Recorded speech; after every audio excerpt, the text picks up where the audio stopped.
Les plus jeunes d'entre nous auront probablement du mal à l'imaginer, mais historiquement, tous les grands axes bruxellois, dont la petite ceinture sur laquelle je me trouve, étaient ce qu'on appelait des autoroutes urbaines, c'est-à-dire à une époque où on considérait que le meilleur moyen d'aller vers le centre-ville, c'était de rester dans sa voiture et idéalement d'y rester de A à Z, depuis son point de départ jusqu'au point d'arrivée à du 130 km/h qui était la vitesse maximale autorisée à l'époque. Autant dire que ce temps est complètement révolu et que progressivement la vitesse maximale dans les villes est passée à 90, 70, 50 et puis depuis tout juste 4 ans, c'est le 30 km/h qui est la règle partout dans les 19 communes, les autres vitesses étant des exceptions.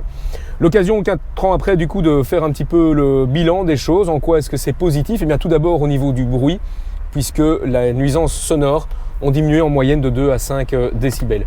Deuxième effet, c'est sur le trafic. Là, c'est déjà plus étonnant, puisqu'a priori, si on va moins vite, on reste plus longtemps sur la chaussée et ça devrait créer davantage de bouchons. En fait, pas du tout, puisque le trafic, c'est d'abord une question de fluidité.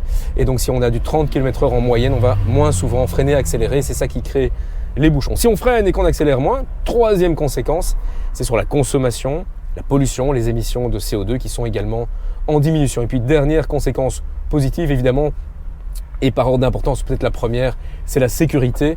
Diminution de 25% de l'accidentalité, mais surtout diminution de moitié au niveau de la gravité, la sévérité et de la mortalité lorsqu'il y a des accidents. Évidemment, et du coup, on comprend bien que ça ne concerne pas que les voitures à 30 km/h, mais tout leur environnement, puisque la gravité et la mortalité a diminué, bien évidemment, au niveau des piétons et des cyclistes.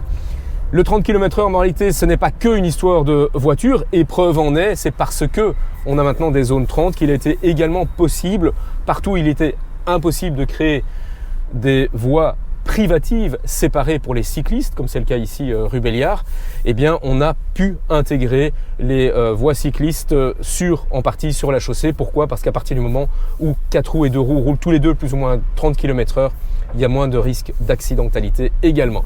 Je vous laisse sur cette bonne nouvelle, excellente journée et bonne route!